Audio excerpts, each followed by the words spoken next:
जरा सोचो आपके घर के दीवारों में एक बड़ा सा होल मिले और उस होल से अजीबोगरीब चीजें बाहर आ रही हो, और ऐसे में आपको क्या करना चाहिए वो तो वीडियो को लास्ट तक देखकर ही पता चलेगा। कहानी की शुरुआत में हम जैना नाम की एक लड़की को देखते हैं जो अपने घर में रह रही होती है। यहाँ पे जैना मेंटल हेल्थ इशू से जूझ रही होती है। उसे एग्रोफोबिया हुआ होता है। ये एक एंजाइटी डिसऑर्डर होता है और इसके अंदर लोगों को अपने आसपास की जगह सेफ नहीं लगती। ऐसे में लोग ओपन प्लेस जैसे बस, ट्रेन, शॉपिंग मॉल्स में जाना पसंद नहीं करते। उनको पैनिक अटैक आने लगता है और इनका बीपी बढ़ जाता है और हार्ट रेट तेज हो जाती है और सांस लेने में भी दिक्कत होती है। अक्सर ऐसे कंडीशंस किसी ड्रामेटिक इवेंट के कारण पैदा होता है। जैना यहाँ पे ऐसी ही एक कंडीशन से जूझ रही होती है और हमेशा ही घर के अंदर कैद रहती है। अब जैना को हम अर्ली मॉर्निंग में देखते हैं जहाँ पर उसके हाथ में चोट लगी हुई थी और वो फर्स्ट एड किट से दवा लगा लेती है। लेकिन तभी उसके नया बॉयफ्रेंड का फोन आता है। वो कहता है कि तुम्हारा एक्स बॉयफ्रेंड आज मेरे ऑफिस आया था और उसको हमारे बारे में सब कुछ पता चल गया है। मुझे इससे कोई प्रॉब्लम नहीं है, बट वो बहुत गुस्से में था। जैना फोन को बीच में ही काट देती है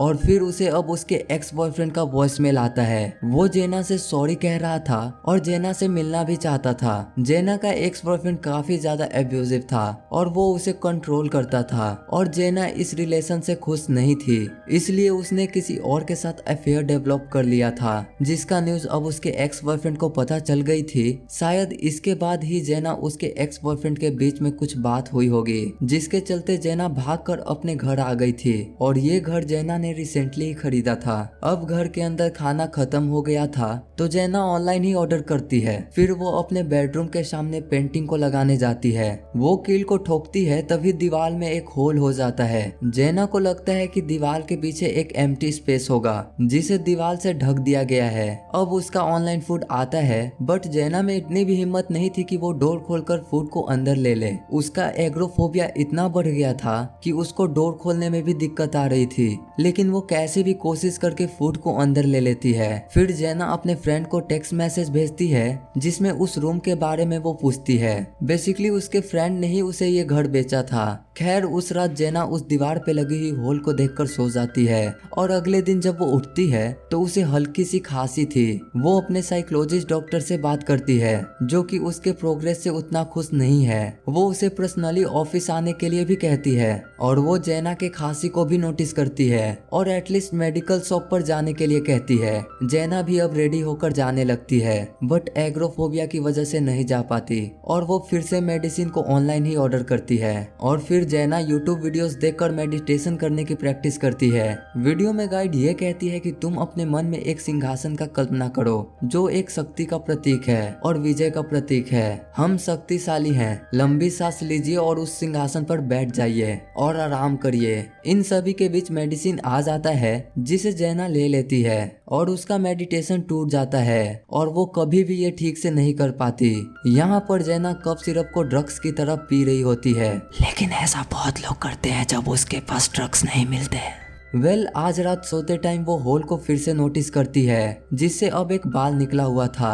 वो नेट पर सीक्रेट रूम सर्च करती है और बाद में वहीं पर सो जाती है। फिर आधी रात को जैना को हम उठते हुए देखते हैं। बैकग्राउंड में एक मस्त सा गाना बज रहा होता है। हम उस दीवार से एक टेंटिकल को आता हुआ देखते हैं जिसे जैना देखकर किस करती है। फिर अचानक से जैना सुबह में उठती है, यानी कि ये सब बस उसका एक सपना था, जिसका मतलब हम वीडियो के एंड में जानेंगे। उस दिन उसका एक्स बॉयफ्रेंड उसके घर पर आता है और दरवाजा बजाने लगता है। वो काफी ज्यादा गुस्से में था, इसलिए जैना दरवाजा नहीं खोलती है। तुम मुझे नजरअंदाज नहीं कर सकती, ये मैसेज विंडो पे चिपका कर चला जाता है। जैना अब पुलिस को बुलाकर कंप्लेन करती है और अपने एक्स बॉयफ्रेंड से ऑफिशियली ब्रेकअप करती है और वो ऑफिसर उसके घर में एक कैमरा लगाने का सुझाव भी देती है। जैना घर के अंदर कैमरा लगाकर अपने लैपटॉप से कनेक्ट कर देती है। अब यहाँ पे उसकी खांसी और भी ज्यादा बढ़ गई थी, जिसके लिए वो और भी ज्यादा कफ सिरप कंज्यूम करने लगती है। दीवार पर बना हुआ वो होल और भी साइज में बड़ा बन गया था। रात में जेना की फ्रेंड उसको फोन करके कहती है कि घर के अंदर कोई एम्प्टी स्पेस नहीं है, बट जेना को वो दीवार उसके सामने ही दिख रही थी। खैर वो अपने बेडरूम का डोर क्लोज करके सो जाती है। अगले सीन में हम जेना को उसी दीवार के सामने खड़ा हुआ देखते हैं जहाँ पर वो क्लियरली पैनिक में थी। उसके सामने एक दांत गिरा हुआ था। जेना अपने सभी दांतों को चेक करती है और खैर वो अपने जगह पर ही थे और जेना को कुछ समझ नहीं आता है, तो वो फिर सीसीटीवी फुटेज चेक करती है। फुटेज के अंदर वो जो देखती है वो बहुत ही भयानक नजारा था। वो उस दीवार के सामने खड़ी हुई होती है और अपने मुंह से अपनी बॉडी पार्ट्स को उगल रही होती है और उसे उस होल के अंदर डाल रही होती है। इन सभी चीजों को देख के उसे पैनिक अटैक आने लगता है और मुझे भी। वो फौरन ही घर से भागने लगती है और बीच रास्ते में अपना फैसला बदल के उस डर का सामना करने लगती है और एक बड़े से हथौड़े को लेकर दीवार को तोड़ने लगती है। अब उस दीवार के बाद उसे एक डार्क रूम दिखता है जिसमें एक सिंहासन था।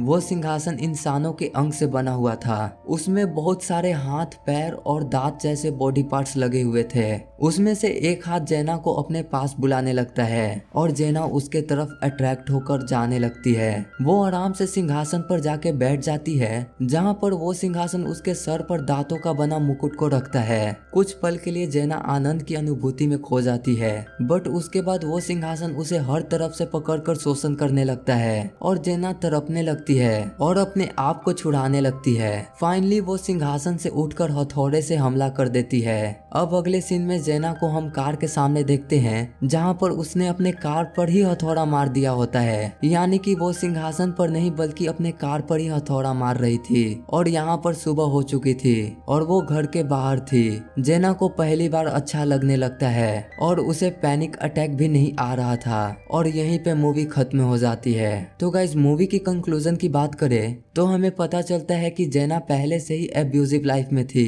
क्योंकि उसका एक्स बॉयफ्रेंड उसे बहुत ही ज्यादा गाली देता था, बट लास्ट में जेना अफेयर का रास्ता चुन ली थी और उसका एब्यूजिव बॉयफ्रेंड और उसका एग्रोफोबिया प्लस में उसका सिर्फ उस पर इतना हैवी हो गया था कि उसे इस तरह का हेलोसिनेशन दिखना शुरू हो गई थी, यानी कि ये एक टाइप का इल्यूजन था और वो उसके दिमाग पर हावी हो रहा था। आज की वीडियो में इतना ही। अगर वीडियो अच्छी लगे तो प्लीज चैनल को सब्सक्राइब करना और वीडियो को लाइक करना। तब तक के लिए बाय।